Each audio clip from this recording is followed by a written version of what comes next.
Edson, boa noite. Ele vai compartilhar a tela com vocês, tá bom? Porque assim fica mais fácil. Eu acabei vindo dar aula aqui em casa e deu mau problema, como sempre.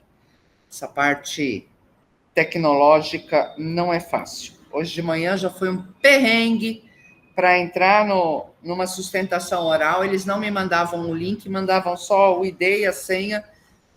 Eu perdi quase meia hora para conseguir entrar no site do tribunal, mas graças a Deus eu fui a 20ª da sustentação, então deu tudo certo.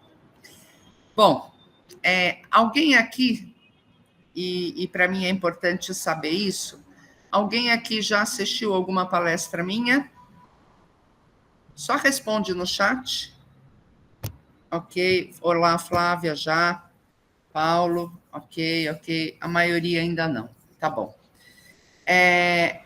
Existe uma introdução que eu faço, Sheila também já assistiu, e que eu sempre vou falar, em qualquer aula minha, qualquer palestra minha, que é uma retomada histórica, até para a gente entender esse momento e para entender essa discussão, essa conversa, que a gente, advogado tem mania de falar discussão, né? Hoje, na sustentação oral, uma advogada falou discussão e foi uma maior debate, maior polêmica lá na Câmara. Nós vamos conversar sobre um tema que não é muito fácil. Eu não sei quem aqui já teve contato com esse tema. Karina, o pessoal do suporte vai te responder, tá? Porque eu não fui orientada quanto à presença. Então, eu quero conversar, conversar sobre esse tema.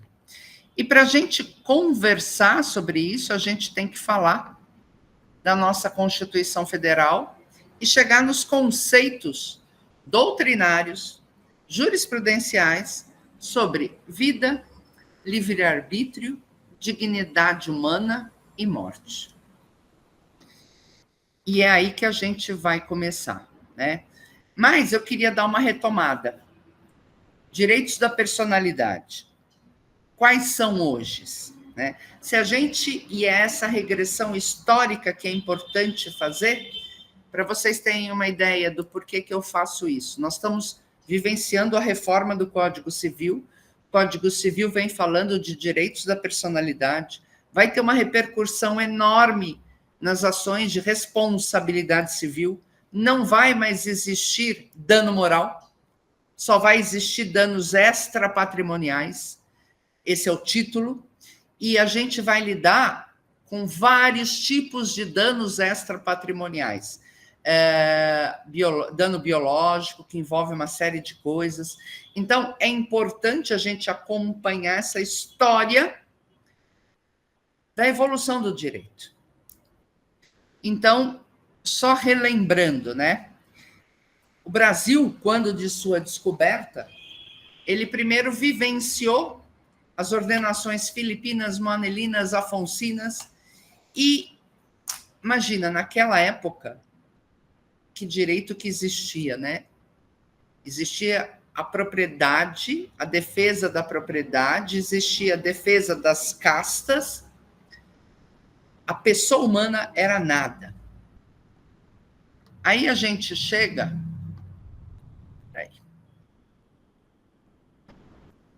vai andando.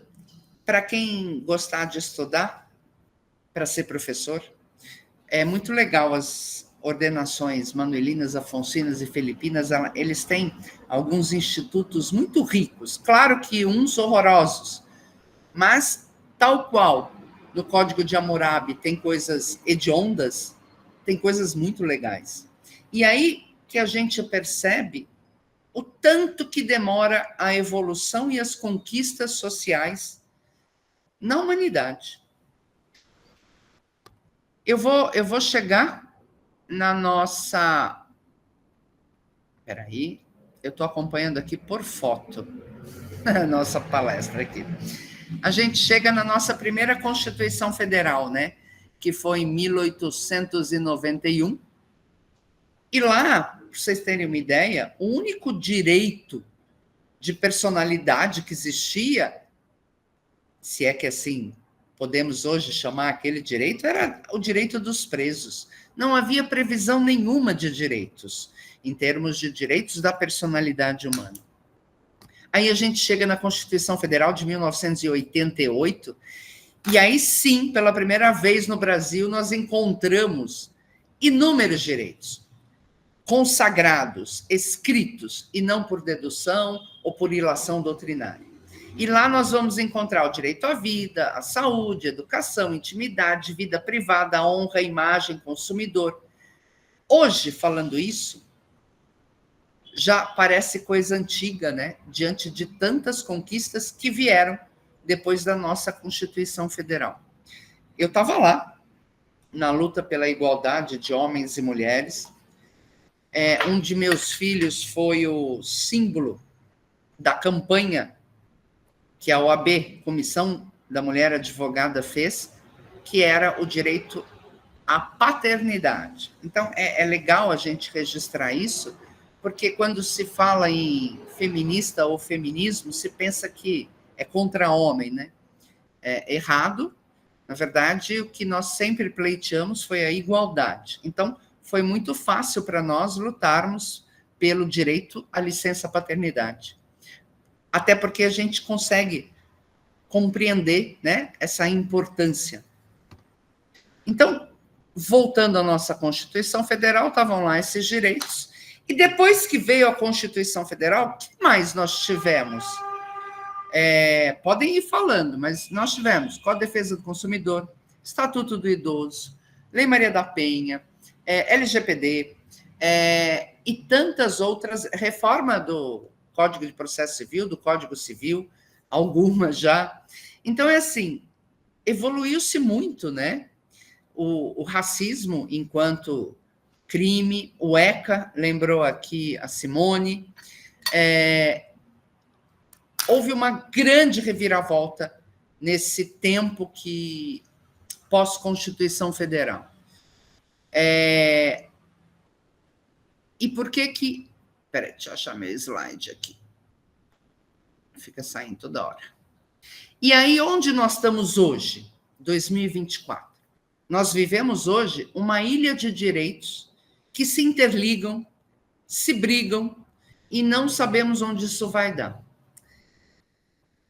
E questões antigas que ainda não são solucionadas. O que eu quero falar com isso?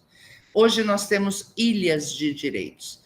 Nós temos uma ilha da mulher. Essa ilha da mulher se subdivide em outras ilhas, que é a mulher indígena, a mulher negra, a mulher idosa, a mulher isso, a mulher aquilo.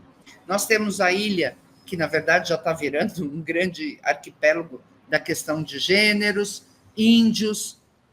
E essas ilhas acabam trazendo conflitos entre elas. Eu dou um exemplo que eu dou em toda a palestra.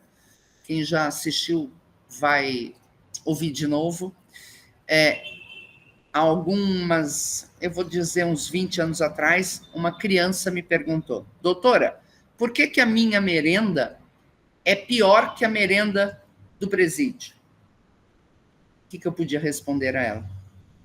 E uma senhora que me interpelou: doutora, por que as presidiárias recebem uma série de coisas para os seus filhos que a minha filha, que acorda 6 horas da manhã para ir trabalhar e volta para casa 8 horas da noite, não recebe?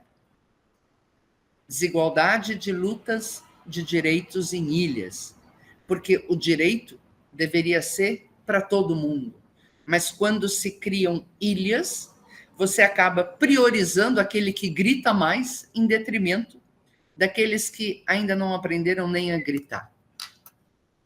Então, este é um momento bem complexo que nós estamos vivendo na nossa sociedade. Eu também dou um exemplo. A coisa está tão caótica em termos de ainda muitas coisas serem resolvidas, que ano passado um médico ginecologista estava lá atendendo e mandou chamar a próxima paciente, e entrou um cara de terno barba, bigode, e ele falou: a sua esposa vai entrar? Porque a secretária falou que ia entrar a paciente Marta. Aí, este homem que entrou falou: não, eu sou a Marta, e eu vim fazer exames. O médico foi pego de surpresa, a secretária também devia ter avisado, enfim. Ele começou a explicar para este jovem rapaz que ali estava que ele não sabia analisar a anatomia masculina, porque ele estudou anatomia feminina. E houve uma conversa muito difícil entre eles. Hoje, aliás, desde quando eu comecei a contar esse caso, eu brinco que se o médico tivesse tido uma sacada, ia pedir exames, né? Olha, então primeiro vá fazer uns exames e me traga. Mas a conversa foi aumentando o tom e a Marta saiu do escritório, fez um boletim de ocorrência.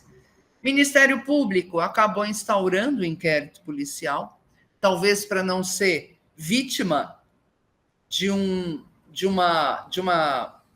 perquirição de preconceito. Este médico foi à delegacia, enfim. Claro que chegou no Ministério Público com o inquérito policial concluído e foi pedido arquivamento. Mas, e aí a grande questão, esse médico abandonou a profissão, hoje ele está morando numa praia, de tão pesado que foi para ele lidar com isso. Então vejam vocês que no nosso dia a dia, nós estamos num momento de tantas reivindicações que podemos ser surpreendidos com fatos assim, com casos assim. Ia também contar para vocês, e agora eu vou ter que ler aqui, em 2015, Kaiden Kolkman, 29 anos, ele era um rapaz transexual e que ele estava em tratamento com hormônios há alguns anos e ele acabou engravidando. O casal deu à luz a Aráclia, que está já com alguns anos, pequena, vive feliz, e fala a ele: nós somos mais que capazes de amar nossas crianças, tanto quanto e de formação eficiente quanto qualquer outro pai. Nossas crianças não ficarão mais confusas ou sofrerão mais bullying por eu ser trans do que qualquer outra criança sofre por ser filha de pai solteiro, garantiu o rapaz. Então, vejam vocês, tanta coisa acontecendo. Questão de gêneros, hoje, a Organização Mundial de Saúde reconhece 59 gêneros, Nova York já reconhece 31 gêneros. E alguém aqui sabe identificar mais do que 20? De uma forma fácil? Então, assim, o mundo está caminhando para cada vez mais termos pleitos sempre de reconhecimento. Por isso que eu começo sempre minhas palestras, e hoje eu não comecei por causa dessa confusão de abrir o Google Meet, falando boa noite a todos. E por que eu continuo reafirmando isso? Eu sou advogada, eu sei que a Constituição Federal me garante o direito do livre-arbítrio. A partir daí, quem sou eu para dizer que uma pessoa não pode pedir o que ela quer e que não é ilícito? Eu sou obrigada a reconhecer o pleito daquela pessoa. Então, óbvio que eu vou, enquanto não houver uma definição, uma outra nomenclatura, enfim, eu vou continuar sempre falando todes. E vejam vocês, eu já tenho uma certa idade. Quando veio a Constituição Federal em 88, falando que homens e mulheres são iguais perante a lei, Naquele momento eu fui dignificada. Vejam como demorou. Só desde então que Simone, que está aqui, Juliana, Sandra, Cecília e outras, podem dizer que tem dignidade, porque passou a estar na Constituição Federal que homem e mulher possuem igualdade. Daqui a alguns anos, não sei se eu vou estar viva, mas todas essas questões polêmicas já deverão estar estabilizadas, porque vivemos uma evolução, uma constante evolução. Deixa eu voltar aqui para os meus slides. Ai, meu Deus. Então, vamos lá. Sempre foi assim? Claro que não.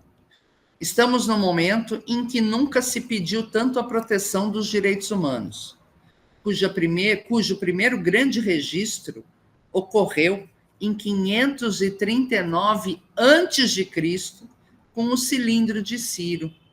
Esse cilindro de Ciro está estampado na ONU. Fábio Conder Comparato afirma que foi no período do século VIII a segundo antes de Cristo que pela primeira vez na história o ser humano passa a ser considerado em sua igualdade essencial como ser dotado de liberdade e razão, não obstante as múltiplas diferenças de sexo, raça, religião ou costumes sociais. Lançava-se assim os fundamentos intelectuais para a compreensão da pessoa humana e para a afirmação de existência de direitos universais, porque a ele inerentes. Gente, Fábio Conder Comparato fala que nós fomos considerados capazes de pensar, de ter liberdade, razão, do século VIII ao século II antes de Cristo. Pergunto a vocês, hoje em dia todo mundo tem liberdade e tem a razão reconhecida na sua integralidade? Olha quantos séculos se passaram. Ainda hoje não. Isto é o direito, isto é a humanidade, isto é a sociedade. Tanto que não é à toa que a ONU escreve, desde 2015, que a igualdade salarial entre homens e mulheres se dará dali a 300 anos. Porque nós, humanos, evoluímos 3 passos para frente, volta 2, vai 1, volta 1, vai 4, volta 3. Conseguir fazer as pessoas mudarem os costumes que são enraizados e que passam de geração em geração é muito mais difícil do que publicar uma lei. Leis não mudam comportamentos sociais. Leis envelhecem após primeira noite transcorrida, conforme dizia Goffredo da Silva Teles em Direito Quântico. Eu assisti essa aula dele em 1980, no meu primeiro ano de faculdade.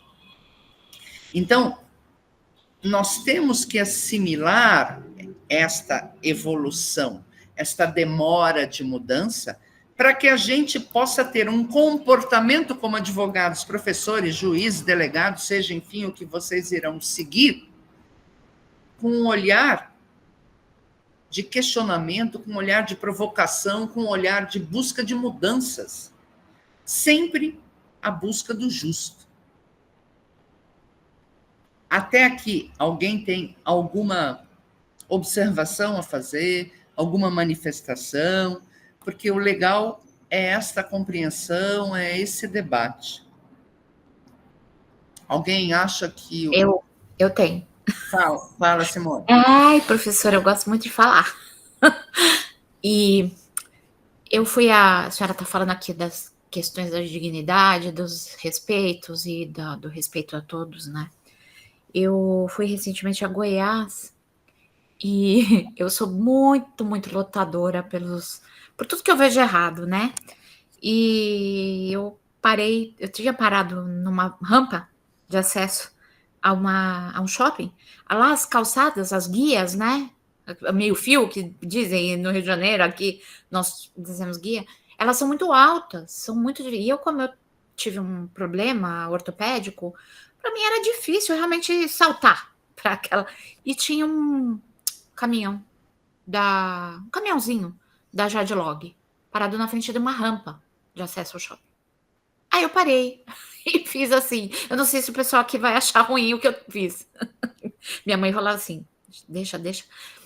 Eu falei assim: o senhor sabia que o senhor está parado na frente de uma rampa de acesso que está impedindo um deficiente ou um idoso de acessar o prédio? Com uma dificuldade, o senhor está parado na frente. Por favor, retire o seu carro daqui. Aí ele falou: eu vejo e tiro. Eu falei: não, o senhor não vai ver, porque o senhor está olhando o celular. O senhor não vai ver uma pessoa nessa condição. Retire o seu carro. E aí eu dei um tapinha assim no carro dele. Eu falei: retire o seu carro, o senhor está contra 2 estatutos, pelo menos, né? E claro que ele não tirou, né? Mas no dia seguinte eu passei por lá, não havia nenhum carro na frente da rampa. Então eu imagino que se nós formos fazer, eu tenho 3 filhas mulheres, eu tento todos os dias mostrar para elas alguma coisinha. Só para complementar, eu aprendi no curso de família e sucessões que eu faço aqui na ESA, que aqueles dispositivos que a gente nunca percebe de orientação de cegos, não é para pisar naquilo. Porque ao pisar desgasta e vai dinheiro para recuperar tal. E aí minhas filhas veem aquilo e passam longe para não mais. Minhas filhas são mulheres, 22, 27, 29. Para não mais desgastarem aquilo. Nem eu também sabia, eu aprendi aqui. Então eu acho que passinhos de formiguinha, né? Não sei se foi o contexto. Mas eu acho que é isso, Simone. Se todos nós sairmos do umbigo, deixarmos de ser umbilicalista, e pelo amor de Deus, eu não sou perfeita, muito pelo contrário, mas se cada um de nós começar a olhar para o que é público, por exemplo, como olha para dentro de casa, talvez, e isso chama-se mudança de comportamento social, a gente consiga agilizar e avançar de uma forma mais rápida. Sim, é isto. Porque se não fizermos nada, não serão 300 anos, por exemplo, como prega a ONU. Vai ser muito mais. Então, é muito importante a gente ter um pensamento que não para. Hoje assisti a sessão do Tribunal de Justiça, foi muito legal. Era uma sessão de direito público, eu praticamente não atuo nessa área, mas eles falando da moralidade, o posicionamento dos magistrados, então é importante a gente ver que eles também estão pensando nisso. Então a gente precisa sair da casinha no profissional. Claro, não pode ofender, mas avançar, porque os magistrados são inertes, eles atendem os pleitos. É em cima do que a gente apresenta para eles que eles podem mudar ou não algumas questões, como foi o meu processo de morte digna, que eu vou contar, mas não hoje. Eu sou a primeira pessoa do Brasil que tem o direito, através de uma sentença transitada em julgada, de ter a morte digna. Para a minha morte digna. Porque a gente estava lá falando de conceito de vida. O que é a vida para cada um de nós? Por isso que eu falo. Esta coisinha aqui emburrece a gente. O tempo que a gente perde em rede social, a gente podia estar elaborando e trabalhando mais para fazermos com que a nossa profissão, através de nós, cresça, evolua, vá para frente. Eu sou obrigada a estar aqui como todo mundo, mas isso aqui pouco me acrescenta. Em termos de advogado. Então, eu estou falando com pessoas que são advogados, profissionais do direito, e que eu brinco que para ser um profissional de direito, para você ter escolhido ser um profissional de direito, ou você sabe intuitivamente ou sabe conscientemente, você tem uma missão de ajudar a transformar a sociedade, seja com uma decisão, com 1000.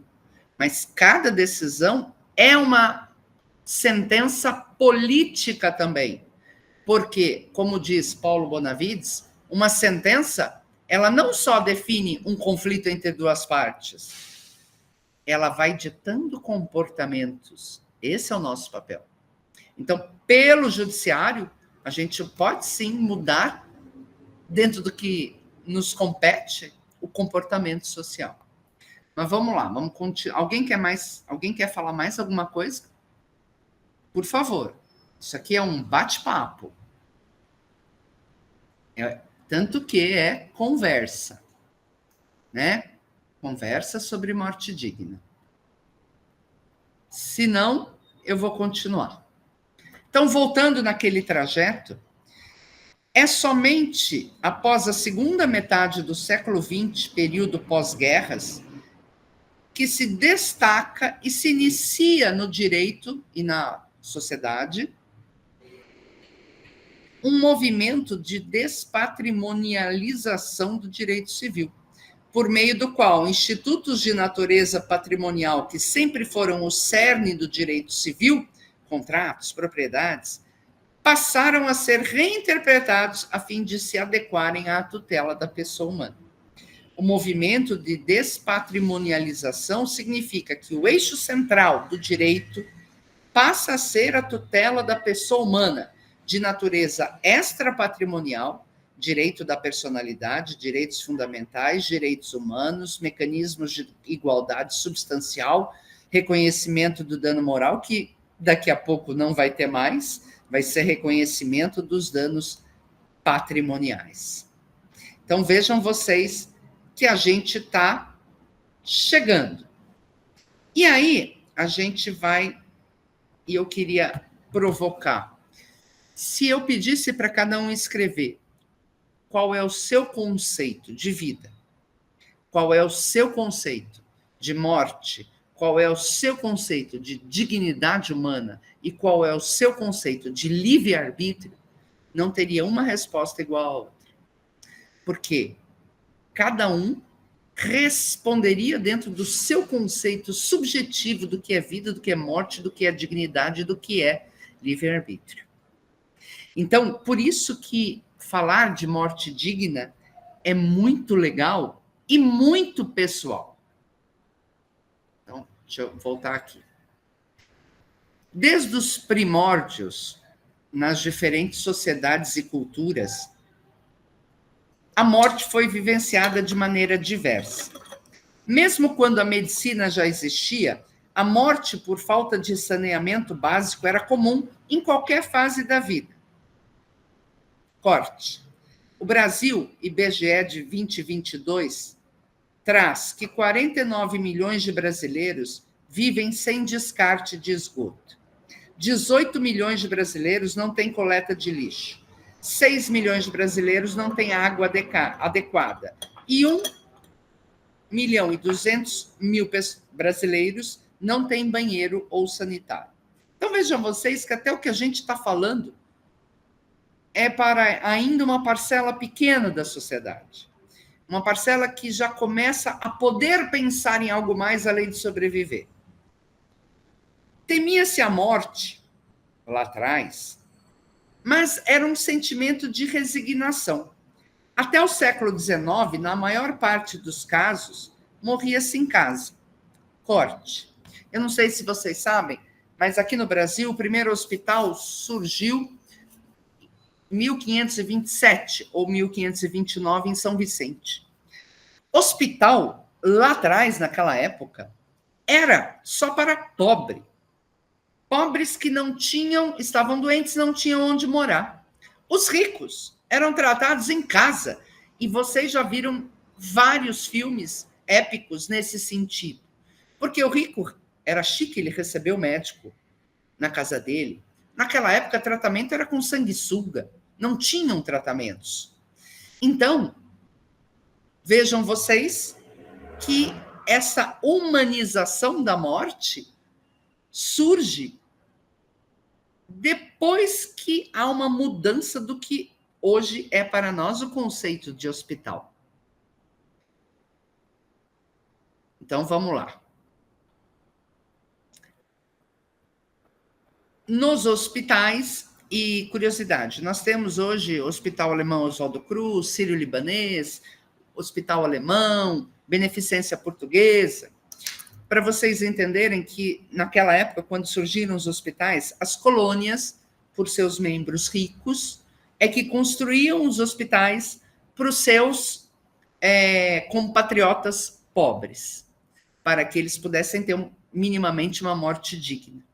Hoje inverteu. Hoje só muito rico vai para esses hospitais, porque tem plano de saúde custando quase que 20 mil reais por pessoa, que dá direito a esses grandes hospitais. Então vejam como tudo na vida vai mudando. Lá atrás, naquela época, era muito comum o doente ter ciência de que ia morrer para que ele pudesse tomar as providências necessárias. Olha que engraçado, né? Como tudo muda. Lembra que eu falei? A gente dá 3 passos, volta 2, dá 1, vai dar mais 1, volta meio.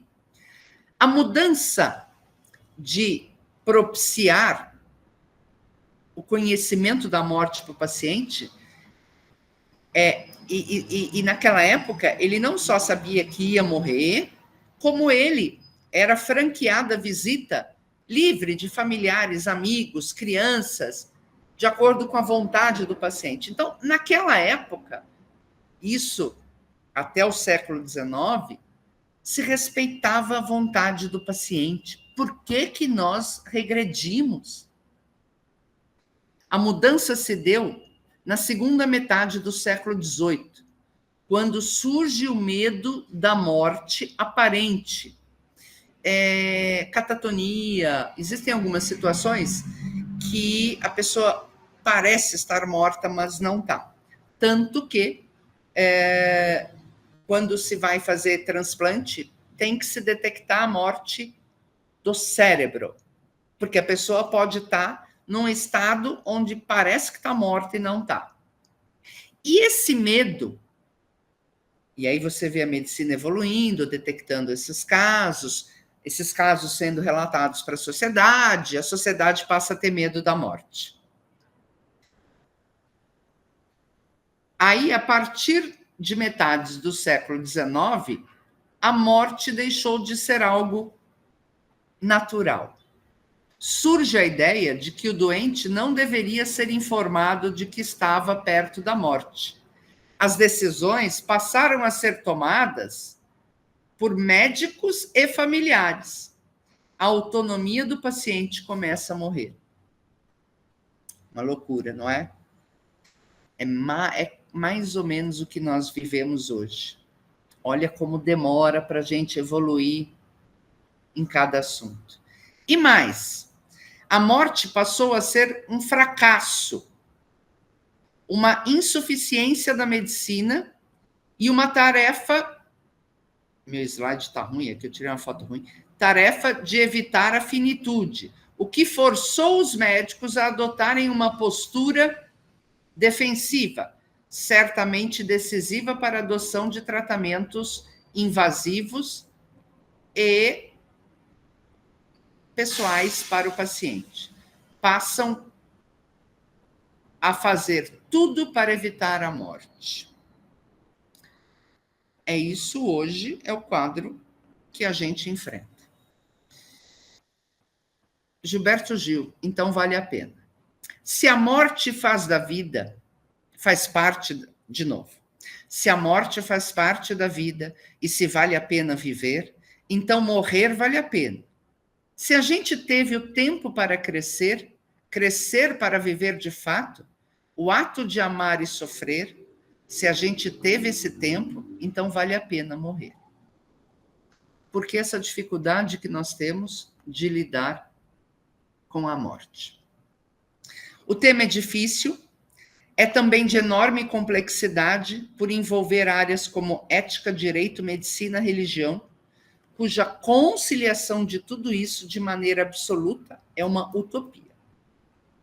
Aí a gente soma todos esses fatores com suas particularidades, interesses e ambiguidades de cada ser humano e de seu grupo familiar. E aí a gente começa com os conflitos e com as contradições. Pela nossa legislação hoje, a quem pertence o direito à vida? Ao cidadão capaz?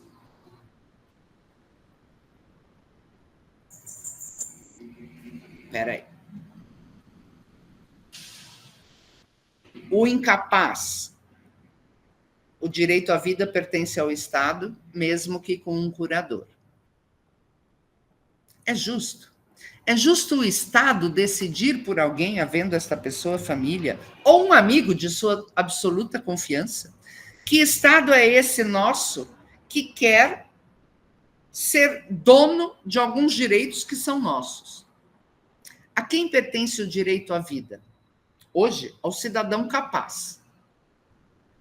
O incapaz é o Estado. E a quem pertence o direito à morte? Hoje, na nossa legislação, ao Estado. É justo isso?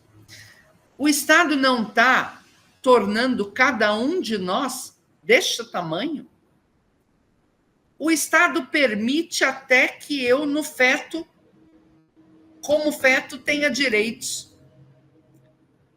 dentro da nossa legislação civil. Mas o Estado acha que nós não podemos deter o direito à morte.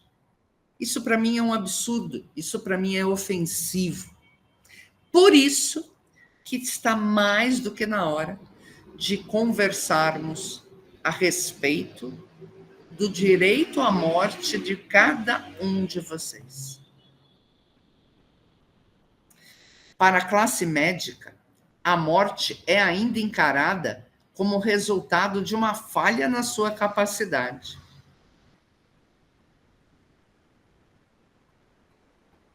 Para boa parcela da sociedade, é quase sempre motivo de terrível incômodo, susto, profunda tristeza e intensa preocupação. E há a questão do sofrimento familiar e da exaustão do paciente.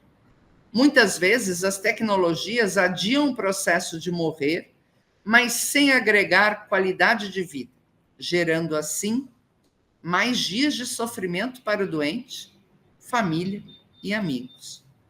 Enfrentar a morte e o luto é a etapa mais penosa para o paciente e para a família, porque a impossibilidade de cura é terrível e a aceitação dessa condição depende da conscientização da finitude. A gente vive um momento hoje na sociedade que nos faz querer ou acreditar que somos eternos. Somos eternos quanto ao nosso legado. Por isso que eu falei para vocês lá atrás da importância de cada um de vocês enquanto profissionais. Porque nós deixamos alguns legados.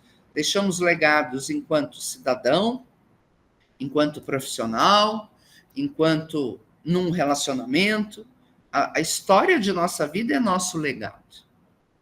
Então, de qualquer jeito, já que somos finitos, nós vamos deixar o nosso legado. Tanto que o Código Civil, na reforma, vem protegendo o legado digital já. Então, vejam vocês, a morte é inevitável. Mas ninguém quer aceitar, ainda hoje, esse fato. Vamos lá. Muitas pessoas são enfáticas na defesa da autonomia de escolha com relação à própria vida e a dos outros. Mas essas mesmas pessoas são reticentes quando se fala da autonomia de escolha da morte. Como se a morte não fizesse parte da vida, ou como se fatores inexoráveis, como o nosso próprio envelhecimento, o aumento da longevidade da população em geral, das novas descobertas científicas para o alívio de doenças e o prolongamento da vida pudessem ser ignorados. Aí.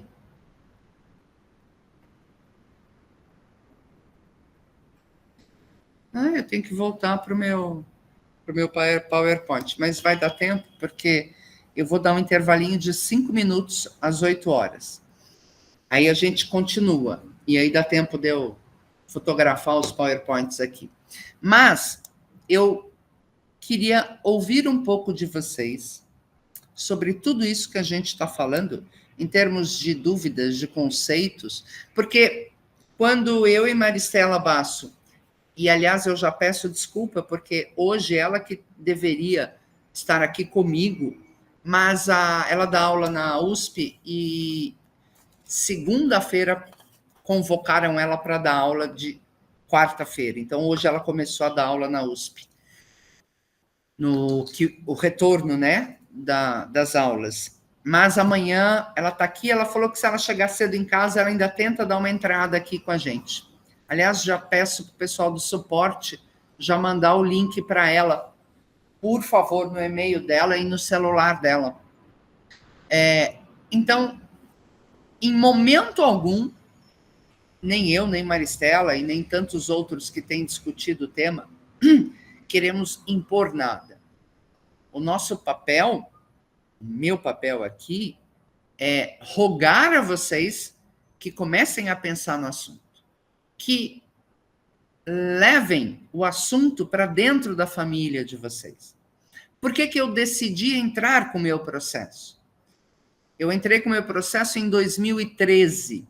Eu já tinha 33 anos de advocacia. Aliás, mais mentira, esse ano eu faço 40 anos de formada. Eu já tinha 33 anos de trabalho na área da saúde. Nesses 33 anos, eu fui ouvindo histórias, eu fui vivenciando histórias. E histórias do familiar internado, histórias do familiar que não desligava, histórias de pessoas com doenças sem cura, que com o tempo estavam virando um ônus para as famílias. Provavelmente aqui já teve na família um caso de home care. Uma loucura. Uma loucura. Então, eu pensei muito a respeito. E por tudo que eu ouvi dos relatos dos familiares, o sofrimento deles, de ter que decidir por aquele familiar que não pensou a respeito e não manifestou a sua vontade a respeito, era tamanho que eu comecei a pensar no assunto.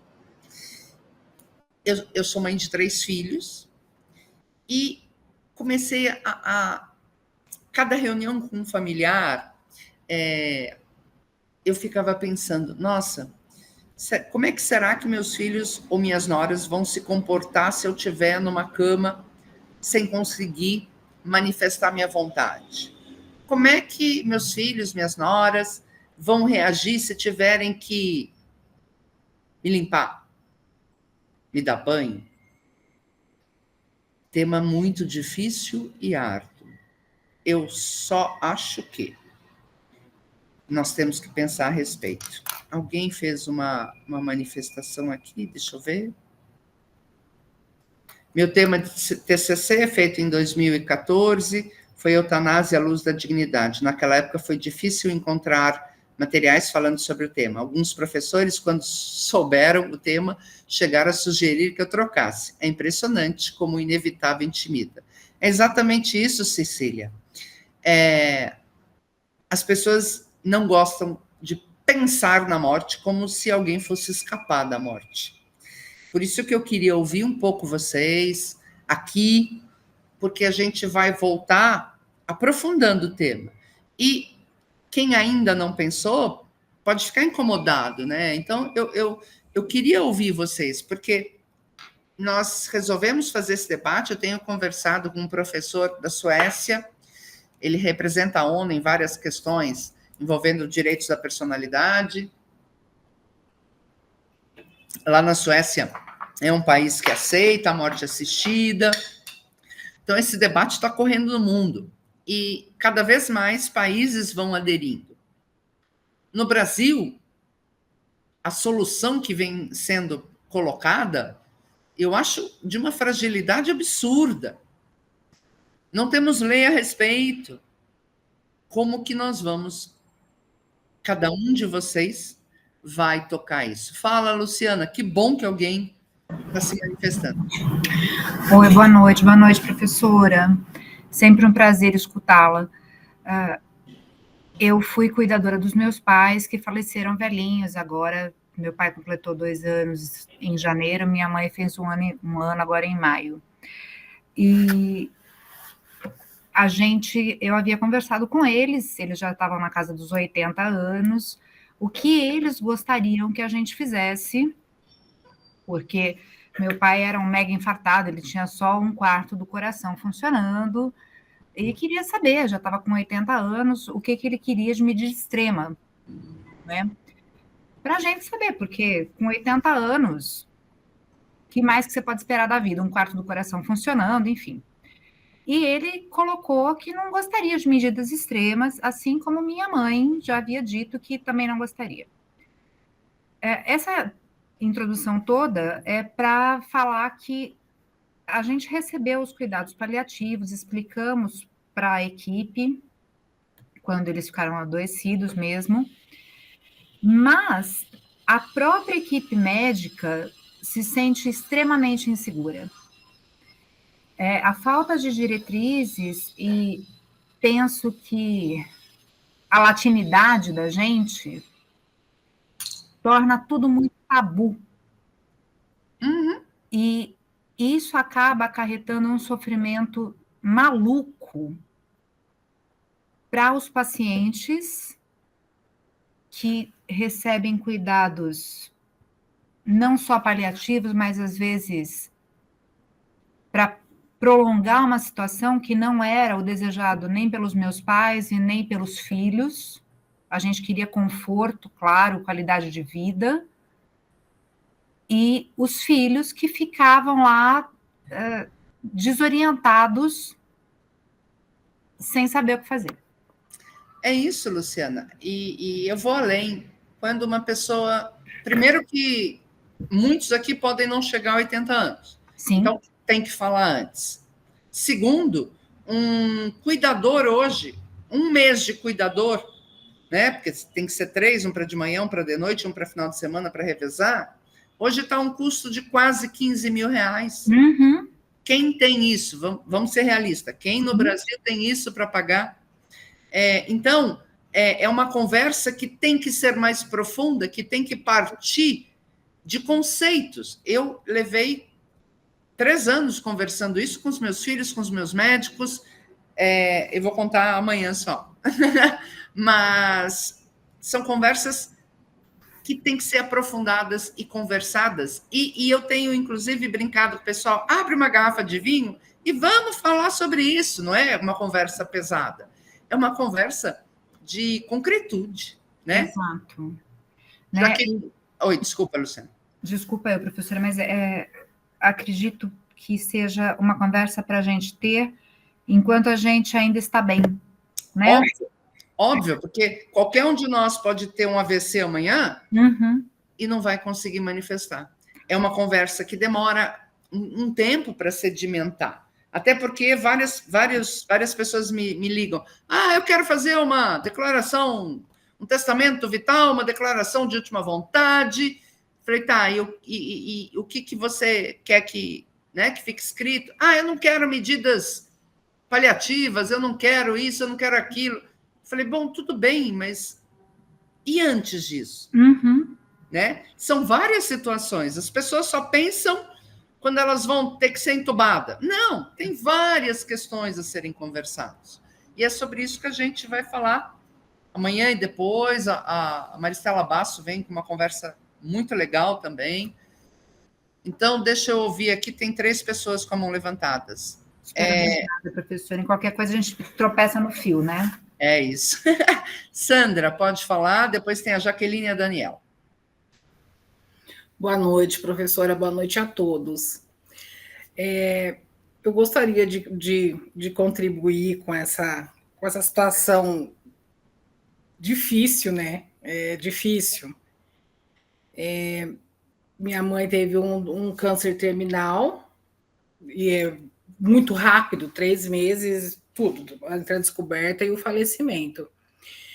E nunca teve dor de cabeça, nunca tomou remédio para nada, foi de repente. E aí chegou numa situação que era para ser feita uma cirurgia e o médico já tinha falado que era uma situação que provavelmente ela não voltaria. Foi uma questão muito difícil, então, entre as filhas e o meu padrasto para conversar. Ela deve saber disso antes de ir para essa operação? Por fim, aconteceu que não houve essa operação e ela faleceu, acho que 2 dias antes. Mas era uma situação que, na minha opinião, ela deveria saber. Então, mas, Sandra, ela teria que ter dito isso para vocês antes. Sim. Eu dou um exemplo. Alguns aqui já podem até ter feito exame genético. Vocês conversaram com o médico que pediu esse exame para decidir se vocês querem saber as possíveis doenças que vocês podem vir a desencadear? O médico tem a obrigação de falar para vocês? Então, veja que nós não estamos decidindo nada de nossas vidas, salvo o hoje. Quanta coisa importante que está passando batido. E exame genético, hoje em dia, um monte de gente faz para um monte de coisas.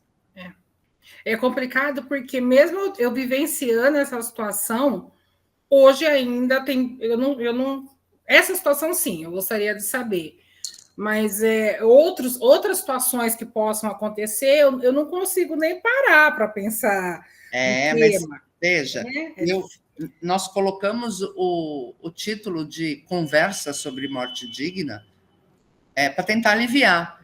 Porque claro que não é uma conversa fácil, claro que o tema é difícil, mas é emergente, Sandra, que a gente comece sábado, no almoço de família, ou primeiro a gente decida a nossa para depois conversar, ou cada um é um, né? Ou se vai conversar todo mundo junto para decidir. Sim. Deixa eu passar para a Daniela agora, depois para a Jaqueline. Obrigada. Eu acho legal ver vocês, tá? Fala, Daniela. Boa noite, professora. Boa noite, pessoal. Esse é um tema que eu já venho refletindo há algum tempo também, é um tema de inquietação que, tanto como profissional, como também familiar, né? E já passei por essa situação de repente, ter que tomar uma decisão e nem sempre a família dialogou, a família está em linha e é um tanto quanto desafiadora. Mas eu acho que um desafio para nós, profissionais, é pensar também em como o assunto por si só é árduo e como que a gente dialoga com as transformações que estão sofrendo a sociedade. E a cultura, a saúde, como isso tem evoluído. Então, por exemplo, em relação às famílias que estão se transformando, as pessoas estão vivendo mais e tendo menos filhos. Então, por exemplo, para famílias mononucleares, pessoas solteiras, divorciadas, viúvas, para quem deixar essas diretrizes, né? Amigo, então, eu acho que é um ponto.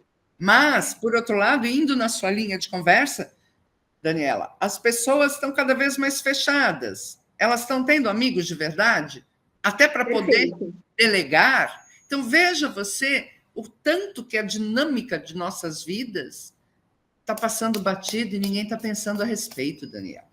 Então, assim, eu queria ter o Maracanã cheio para poder despertar isso cada vez mais em mais pessoas, porque é emergencial o tema.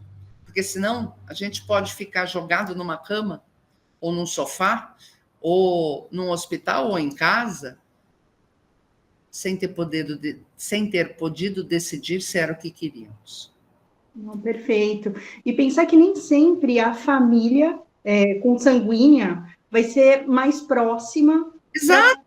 participar desse processo decisório, né? Exatamente, exato. Por isso que urge uma legislação. Eu tenho conversado com o pessoal da nossa Câmara de Deputados, tem, neste momento, pouquíssimos que aceitariam essa discussão, porque até a religião influi pra caramba, né? Agora, as pessoas precisariam parar de ter medo por um único motivo. Você pode voltar atrás. Então, vamos decidir, vamos, entendeu? O juiz, quando me deu a sentença, antes, porque ele quis me interrogar, foram 2 horas, ele falou, doutora Rosana, eu tenho um monte de processos seus aqui na vara, eu percebo que a senhora não é uma suicida. Então, vamos conversar, né? E ele falou, eu não teria coragem. Parabenizo a senhora. E minha decisão vai ser tranquila, porque eu sei que é uma decisão que se a senhora quiser, a senhora muda. Perfeito! Né? Então, é isso. O que você decidir hoje, daqui a 1 ano você pode mudar, você vai lá e muda. O que não podemos é ficar com os olhos vendados, Daniela. Eu acho que você alivia o peso da família, né? Quando você já dá essa diretriz. Depois, a hora que a família entender, porque no momento da conversa ela não quer saber, mas é isso. Eu falo que é um gesto de amor meu para com os meus filhos. Eu, como mãe, quero que eles toquem a vida deles, não fiquem cuidando de mim. E eu falar isso para eles, eu estou tirando um grande peso da vida deles. Perfeito, muito obrigada. E uma outra questão que me ocorre, que eu gostaria de ouvi-la, é sobre as questões relacionadas às demências, né? Diretrizes, porque nem sempre o cuidado é aquele extremo de fim de vida, de desligar ou não desligar, intervenção... Que foi o que eu falei para a Sandra, mas isso a gente vai focar na última aula, tá bom? Perfeito, tá ótimo, muito obrigada. Nada. Jaqueline. Olá, boa noite. Boa noite. Vou ligar a câmera aqui. Olá. Tudo bem? Obrigada, primeiramente, por essa conversa. Bom, eu estou de um lado aí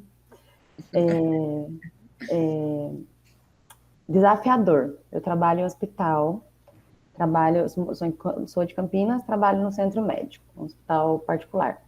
Então, e antes eu era da área trabalhista, eu estou na área da saúde tem pouco mais de 4 anos.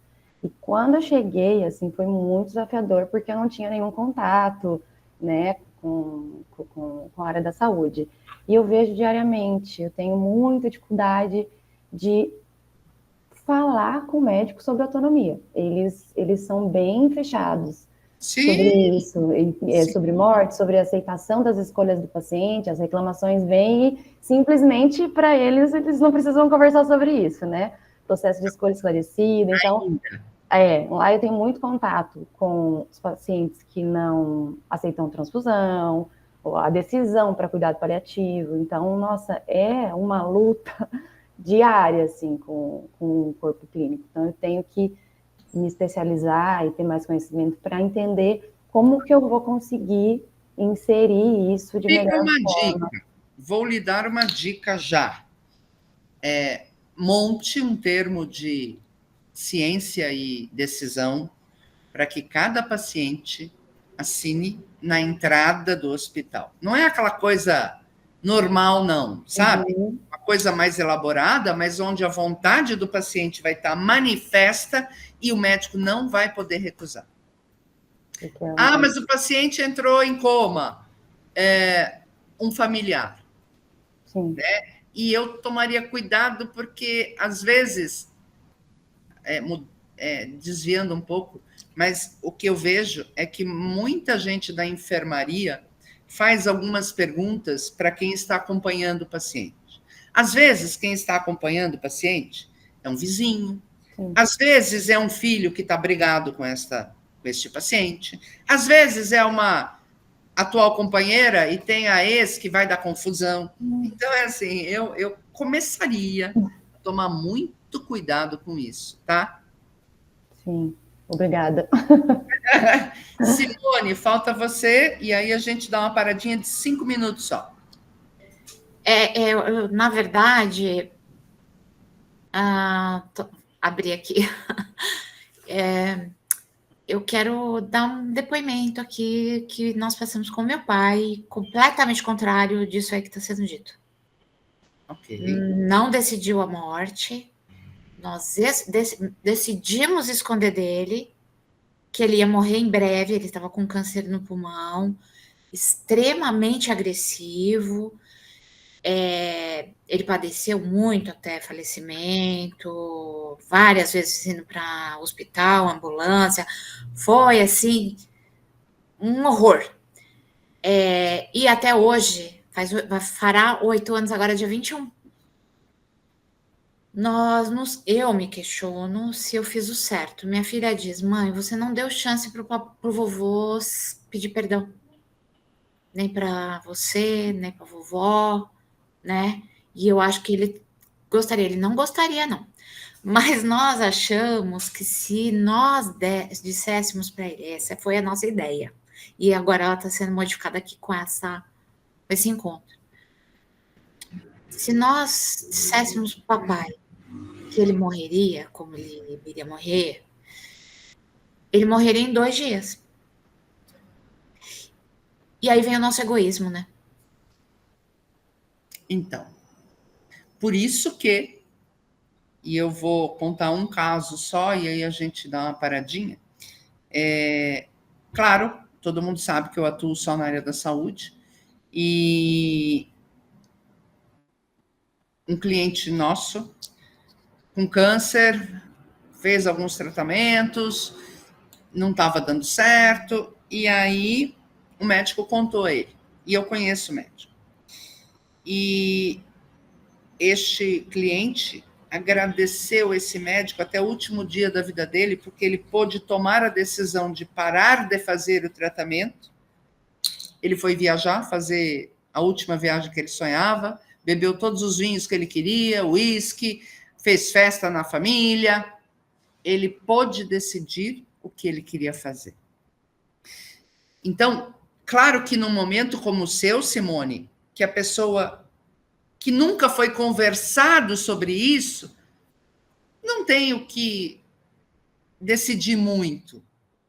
Por isso que o meu pedido é que se converse enquanto está são. Porque, e também não alimente nenhum questionamento, já foi, né? Mas você já falou com seus filhos? Você já conversou com seus irmãos? Eles já falaram para você? Para que, a partir de agora, cada um possa ter respeitado, dentro do seu conceito de vida, de dignidade e de livre-arbítrio, o que quer. Desculpa a interrupção, só para concluir aqui o que eu acho. Eu já conversei muito com a minha filha mais velha, eu tenho 3 filhas, né? E eu tive alguns problemas de saúde, problemas ortopédicos, agora eu estou com algumas questões e eu tenho estudado, sim, essa possibilidade dessas disposições mesmo vitais, né? Por conta das aulas que eu tive, eu estou quase concluindo a pós aqui na ESA, de Família e Sucessões, tive aulas excelentes sobre isso e realmente é uma coisa que farei sim. Minha filha mais velha é quem será a depositária das minhas vontades, não a depositária dos cuidados. É isso. Entende? Porque eu acho que é uma carga mesmo. É muito legal quando você decide, independente do que você decide.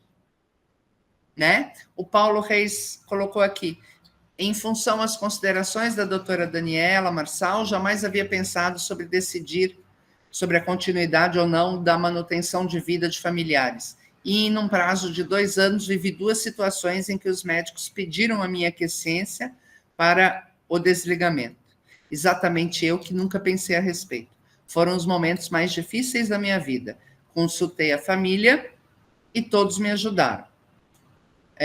A carga emocional é muito grande. É isso, Paulo. Por isso que, de novo, a gente está aqui conversando para despertar, para que cada um comece por si pensar a respeito e depois ajudar a família a pensar a respeito, ajudar os amigos a pensar a respeito. Este é um tema que tem que estar definido, independente de fé, religião, por cada um, só isso. Então, gente, 5 minutinhos só, agora são 8h15, 8h14, 5 minutinhos a gente volta, tá bom?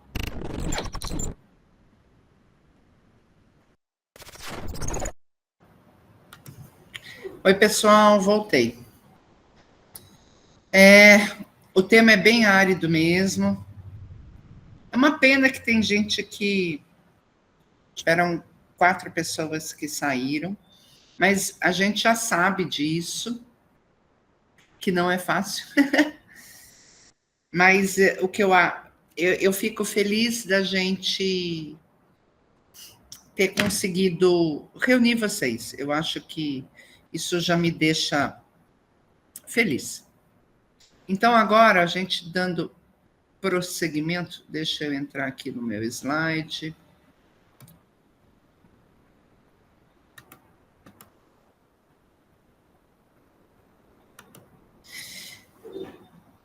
Que já foi.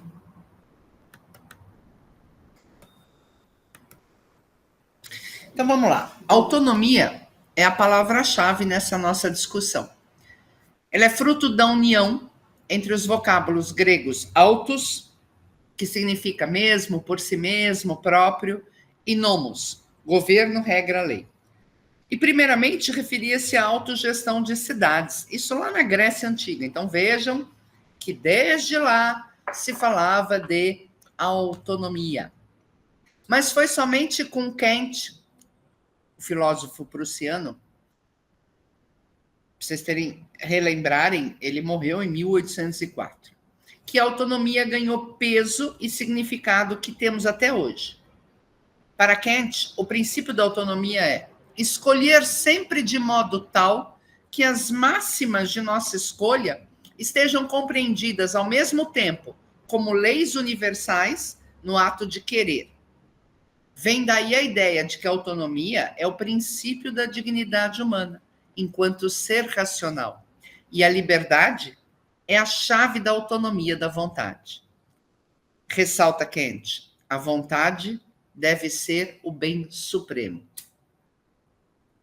Por isso que está todo mundo perdendo uma grande chance de decidir como vai ser a sua passagem, né? O pessoal do Nordeste, eles usam muito falar a pessoa encantou.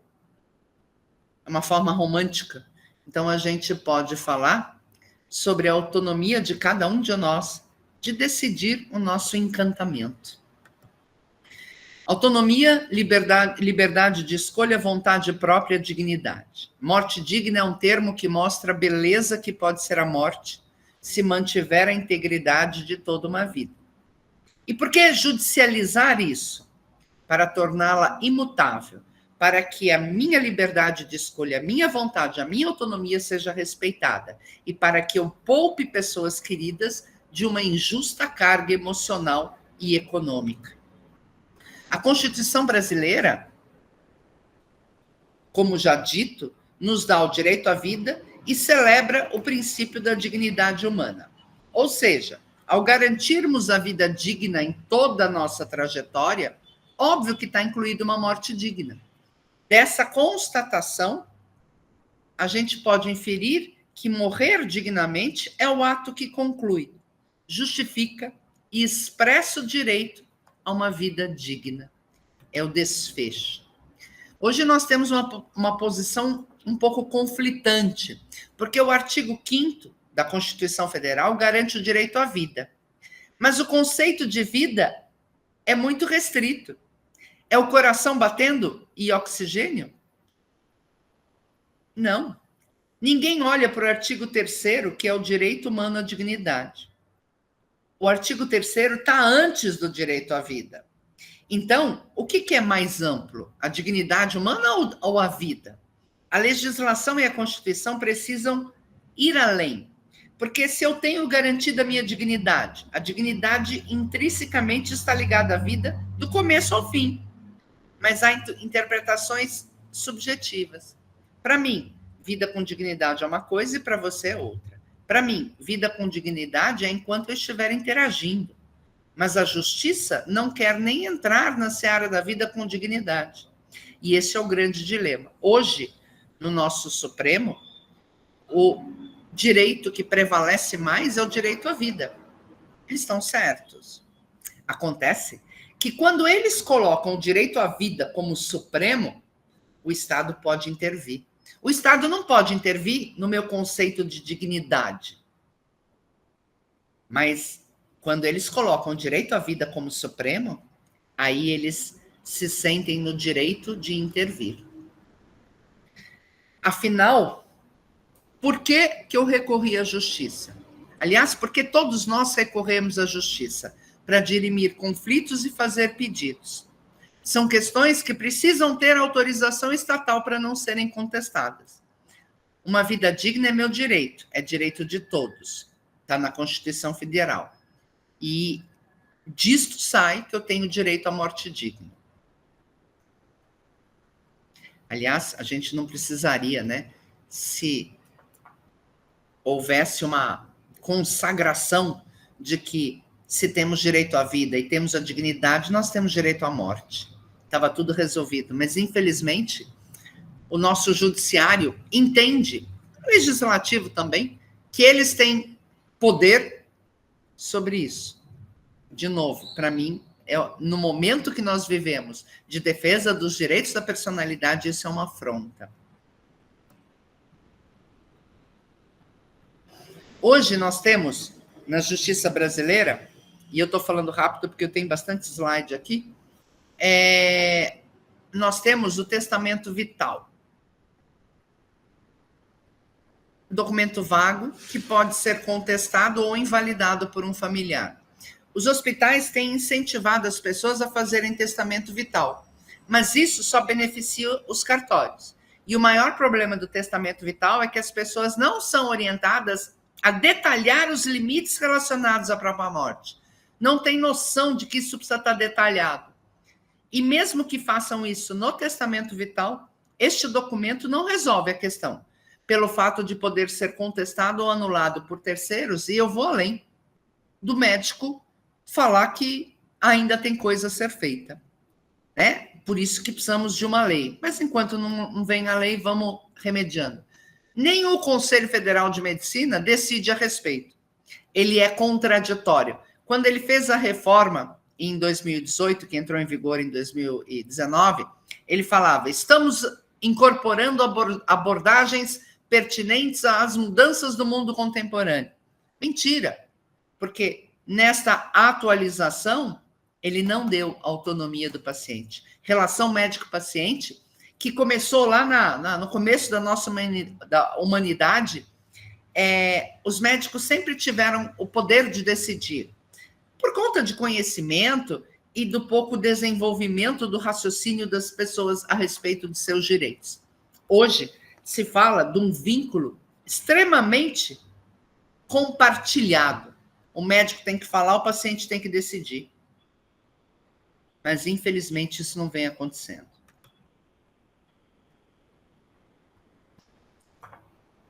Depois de 200 anos que Kant falou sobre a autonomia da vontade, 1900 e pouco, surge o conceito de bioética pelo bioquímico americano Van Rensselaer Potter. E ele diz: a bioética é a combinação de conhecimentos biológicos e valores humanos com a finalidade de auxiliar a humanidade no sentido de participação racional, porém cautelosa, no processo da evolução biológica e cultural. aquele professor que eu falei para vocês da Suécia, ele estava na ONU discutindo a dignidade humana frente aos chips que os chineses estão instalando no cérebro de funcionários. As empresas determinam a instalação desse chip sob o argumento de fazer controle de estresse, ansiedade e depressão. Até onde isso é digno? Já está acontecendo na China. Esse conceito evoluiu e hoje a bioética fala: o estudo sistemático das dimensões morais, incluindo visão, decisão e normas morais, das ciências da vida e do cuidado com a saúde, utilizando uma variedade de metodologias éticas num contexto multidisciplinar. A bioética inclui, entre outros temas, o direito dos indivíduos à saúde, o direito dos pacientes, as responsabilidades jurídicas dos pacientes e dos profissionais de saúde, as responsabilidades sobre as ameaças à vida no planeta, direito ambiental, e os direitos com respeito às novas realidades tecnológicas da medicina e da biologia. Então, no século XIX, começou-se a falar sobre bioética e hoje estamos trabalhando nessa profundidade. A evolução da tecnologia e da genética, em especial, faz da bioética um dos assuntos mais discutidos e relevantes do nosso tempo. Sua abrangência abarca psicologia, direito, biologia, antropologia, sociologia, ecologia, teologia e filosofia, e outras, e isso inserido nas diversas culturas e valores. Com os avanços recentes da medicina, da biologia e da engenharia genética, transplantes, inseminações artificiais, fertilizações in vitro tornaram-se comuns. Isso exige revisões legislativas e a rediscussão de conceitos éticos e morais para estabelecer limites e esclarecer o público.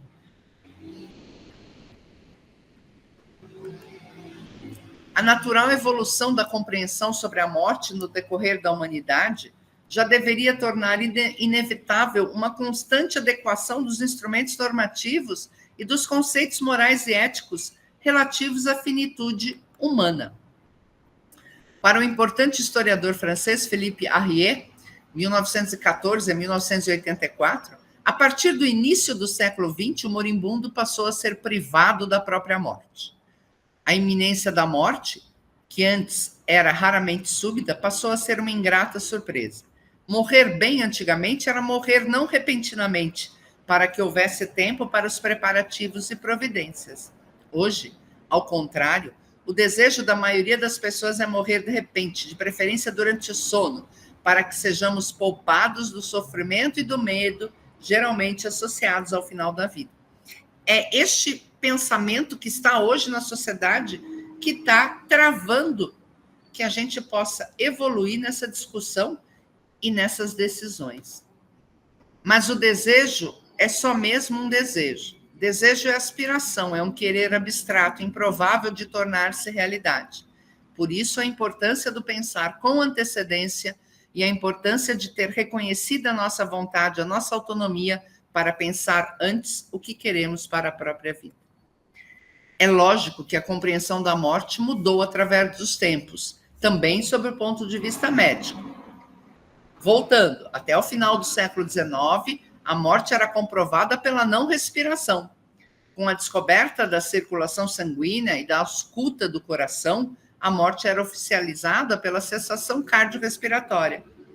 Ainda hoje, mas hoje, obviamente, se exige a comprovação da morte encefálica. Mas esse avanço tecnológico trouxe a percepção de que muitos doentes estão sendo mantidos artificialmente vivos,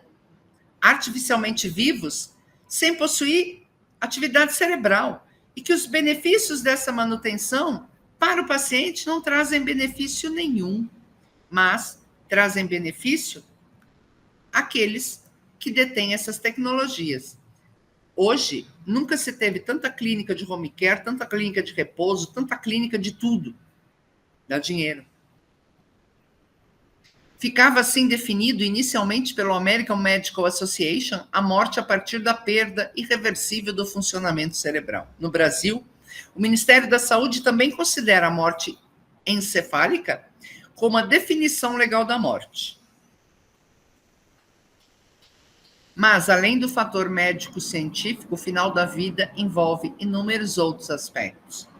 A sociedade vê a morte como um tabu, não gosta de pensar nisso, não gosta de falar do assunto. As pessoas fogem da morte como se fosse possível. Ideias e princípios que são tranquilamente aceitos para outros temas gerais ganham outra dimensão quando aplicados à morte, gerando controvérsia e discórdia. É o caso de ignorar a autonomia. Em 2017, ao completar 85 anos, o arcebispo sul-africano Desmond Tutu publicou um artigo no Washington Post que ele dizia que as pessoas que estão morrendo devem ter o direito de escolher quando e como vão deixar a Mãe Terra. Esse religioso, Prêmio Nobel da Paz em 84, afirmava ainda que, para os que estão sofrendo e chegando ao fim de suas vidas, apenas saber que há uma opção de uma morte assistida já é um grande conforto. Há dezenas de milhares de pessoas morrendo ao redor do mundo, às quais está sendo negado o direito de morrer com dignidade. Ele falou isso há 6 anos atrás. E ele é da igreja anglicaniana, que é totalmente contra a morte assistida. Com seus signos, ritos e significados diversos, as religiões sempre tiveram um papel importante na forma como a morte era vista. No início do cristianismo, o morto era sempre representado deitado de costas, com os braços estendidos em atitude de oração. Os judeus, seguindo o Antigo Testamento, viravam-se para a parede para morrer. A religião busca dar sentido à vida.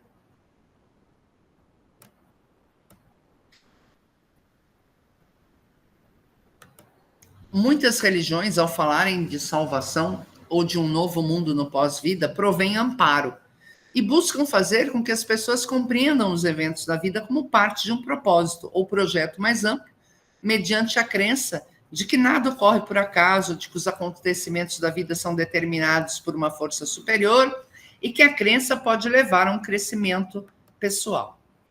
E como a ciência ainda não foi capaz de responder a perguntas como o que acontece após a morte, a religião ocupa esse espaço. A crença em uma nova vida ou em uma salvação após a morte pode funcionar como um alívio para o paciente terminal, ao excluir o medo do depois. Mas há também religiões que consideram a morte uma fase de julgamento, o que pode resultar no medo da morte. Ai, peraí, que agora eu me perdi aqui. Peraí.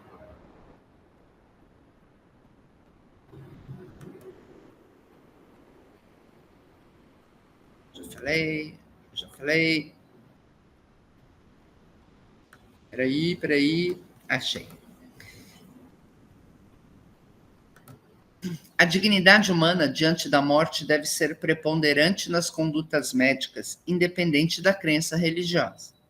O alívio do sofrimento, através de cuidados paliativos, não deve ser entendido como desrespeito à religiosidade ou à condição humana, mas como uma forma de abrandar a transição entre a vida material e a morte. O médico deve conhecer e compreender a opinião dos pacientes e dos familiares quanto às crenças religiosas. Isto faz parte do conceito de autonomia do paciente. Mas as áreas paliativas dos hospitais não representam avanço algum nessa discussão da morte digna. Infelizmente. É uma evolução da medicina em garantir uma dignidade física. Não tem mais condições, não tem como salvar, não vamos deixar ter dor. É só isso. A UTI paliativa não é o investir mais, é deixar a pessoa morrer em paz sem dor. Mas isso pode se arrastar por anos. E aí?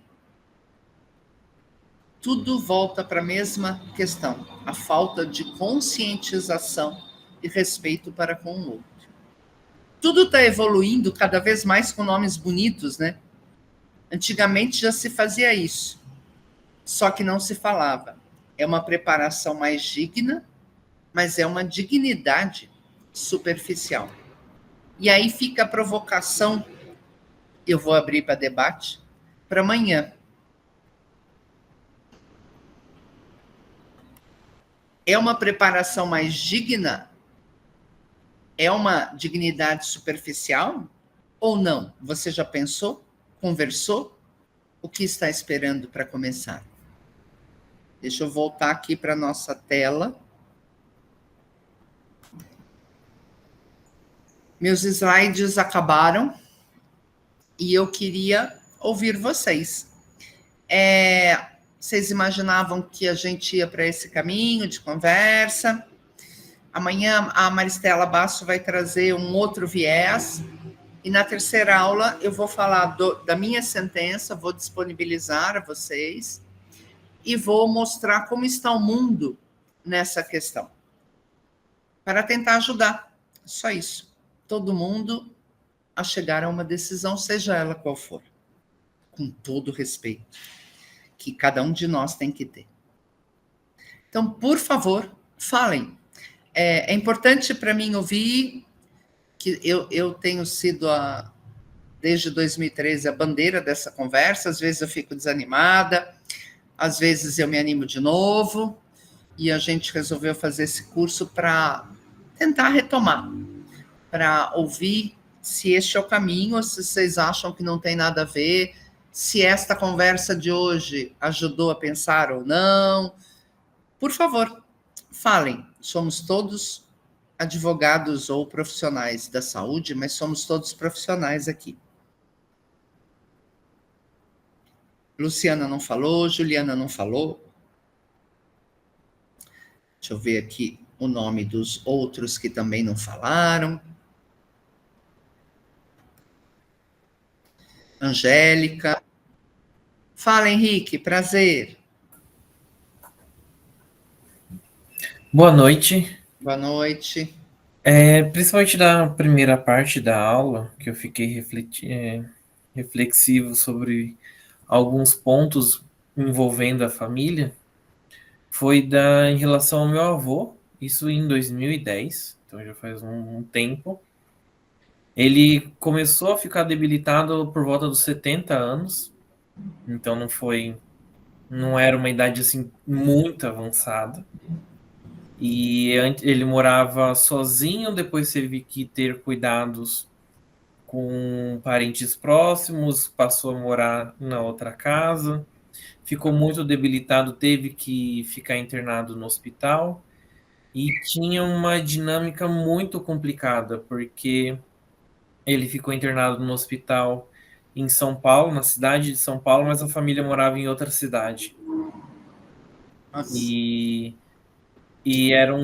no começo eram cuidados que não era necessário ter um acompanhante, mas depois foi evoluindo e era necessário um acompanhante, com as filhas trabalhando todos os dias, genro também trabalhando, neto tinha que revezar.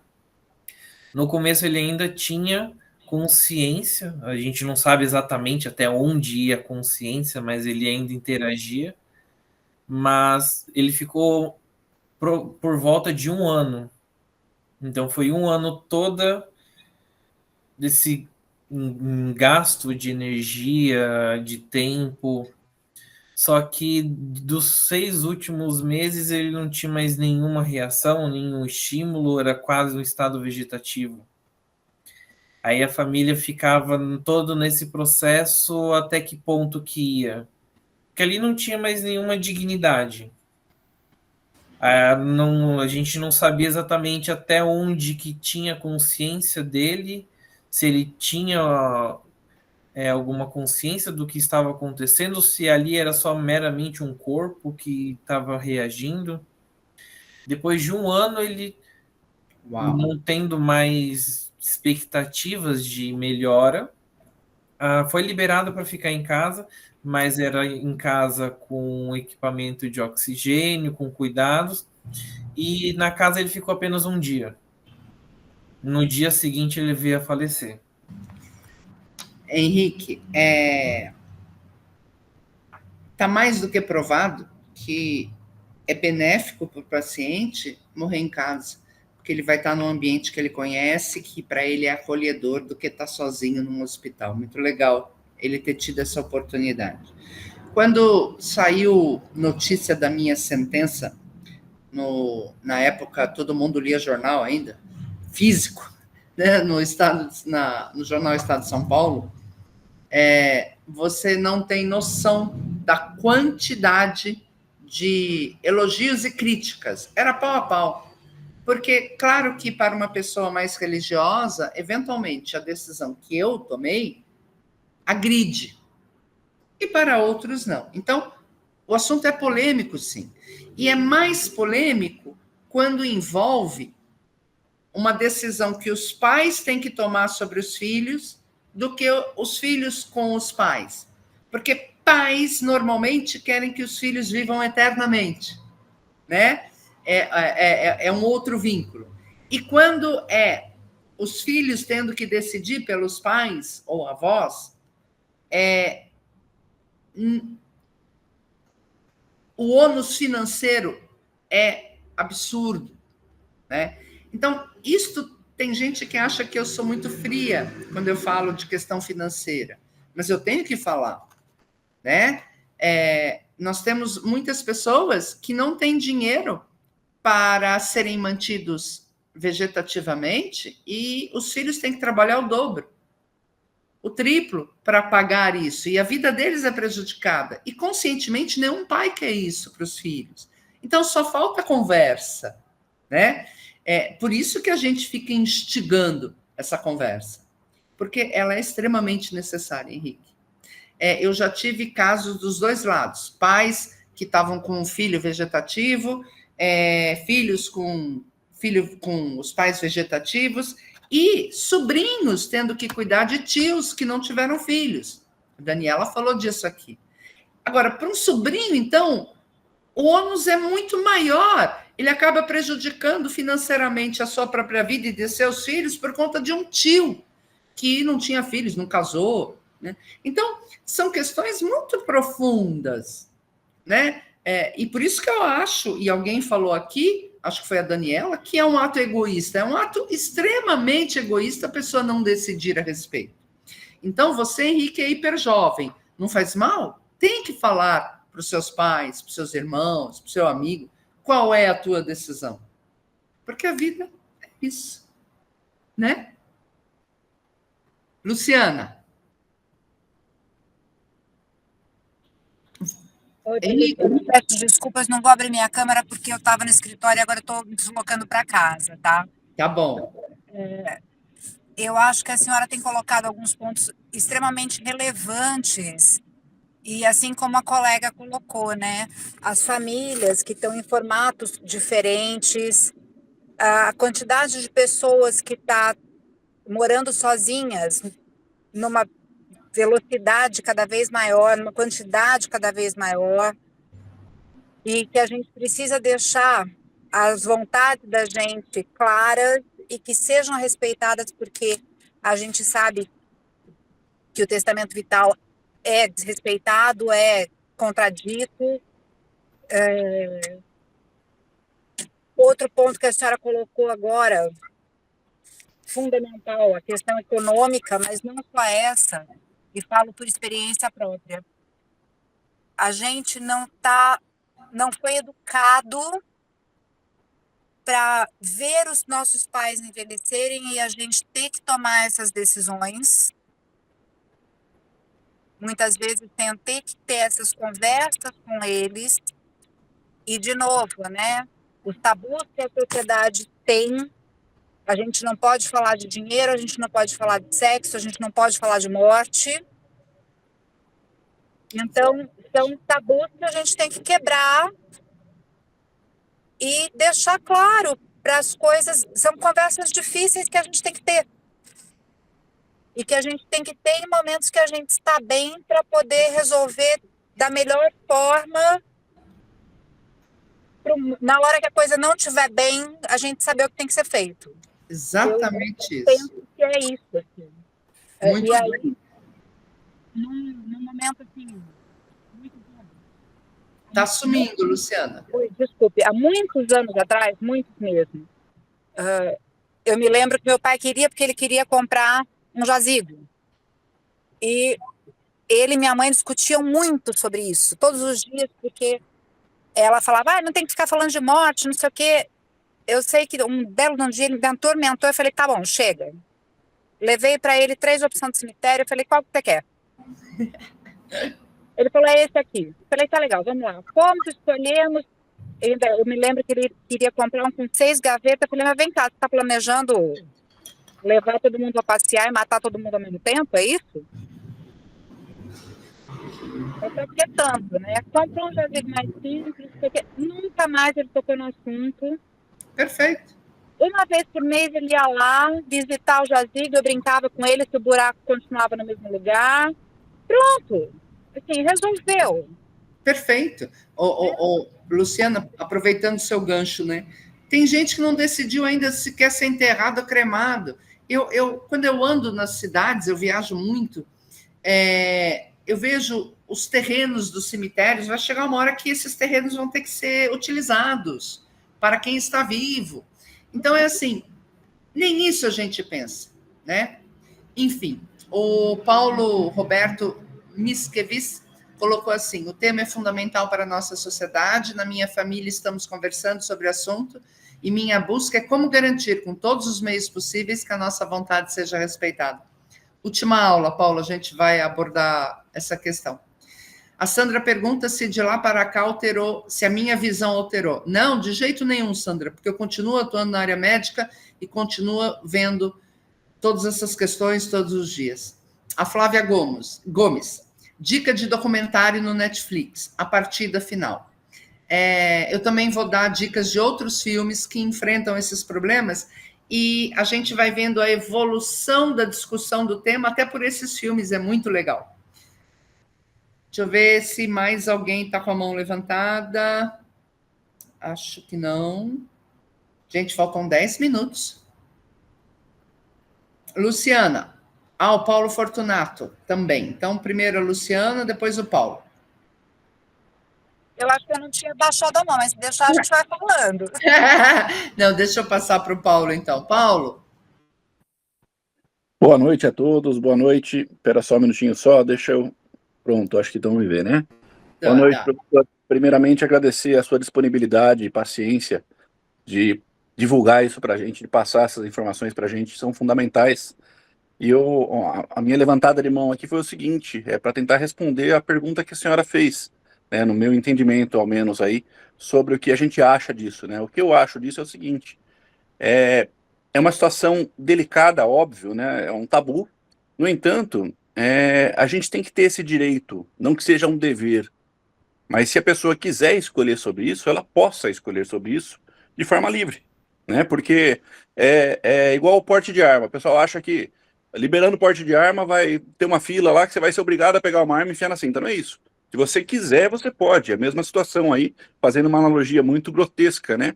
Para a gente poder ter essa comparação. E se alguém não começar a falar, nunca vai ser falado. Como a senhora bem pontuou aí no início, né, a gente foi perdendo isso com o tempo e a gente só vai conseguir reconquistar isso com luta novamente, senão não vai ter jeito. Então é digno de parabenização, com toda certeza, essa situação. Eu raramente participo dos cursos por ter pouco tempo, mas esse eu fiz questão de participar porque é um tema muito relevante para a sociedade como um todo. Obrigada, Paulo, pela manifestação. Eu acho que eu tenho que fazer isso. É mais uma das minhas missões.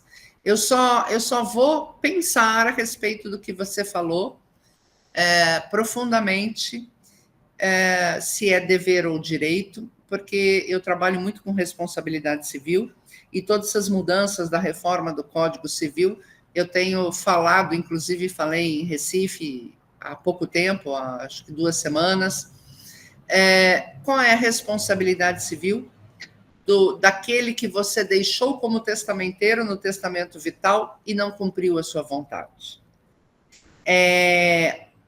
Eu bate pronto, eu diria você que é dever, viu, Paulo? Porque todas as nossas ações acarretam uma responsabilidade, por ação ou por omissão. E se você pensar que é um ato de amor para com aqueles que estão próximos, quando você não decide, você pode estar onerando pessoas sem que elas saibam que vão ser oneradas, quando você não decide, né?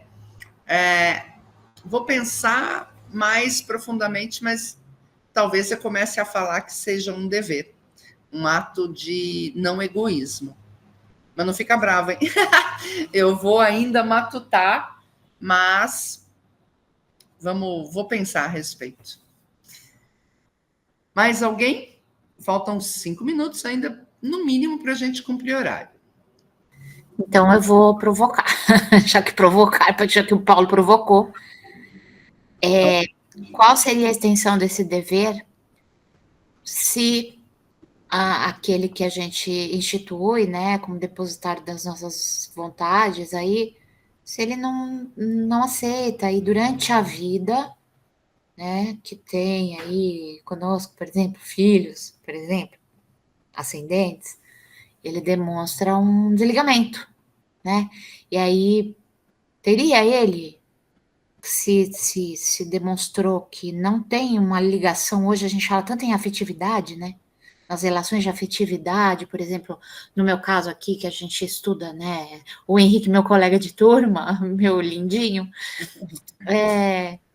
as relações de afetividade, né?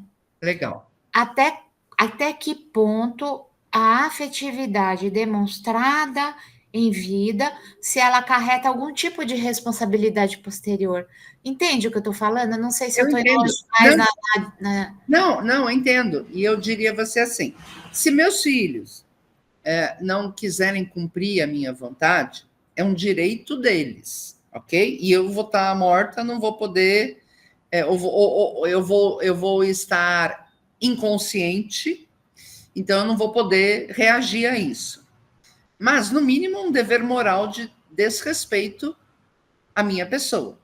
Mas eu não tenho como exigir deles, cobrar deles essa responsabilidade civil, ponto e vírgula. Por quê?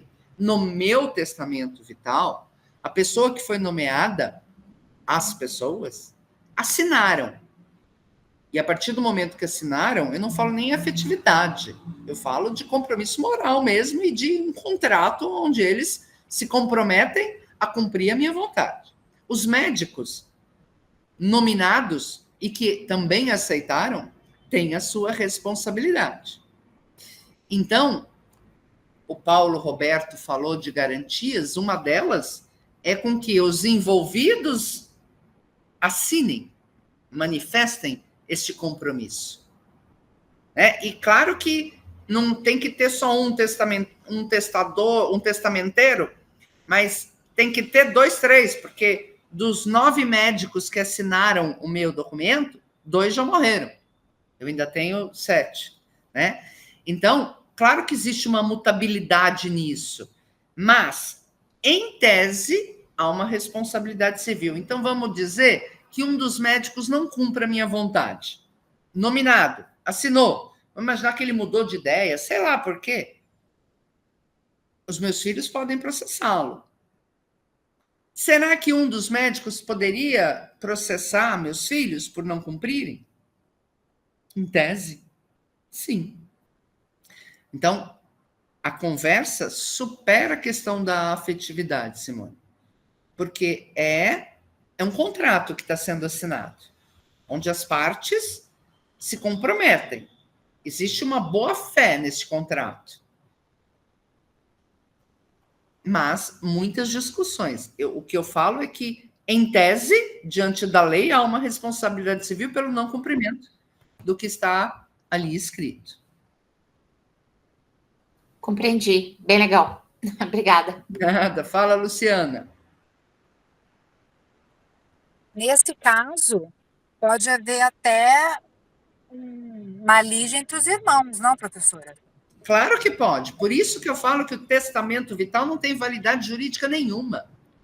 Porque qualquer um dos filhos pode se insurgir. Imagine uma pessoa muito rica, onde um dos filhos é o curador. E esse filho não tem intenção de sair do cargo.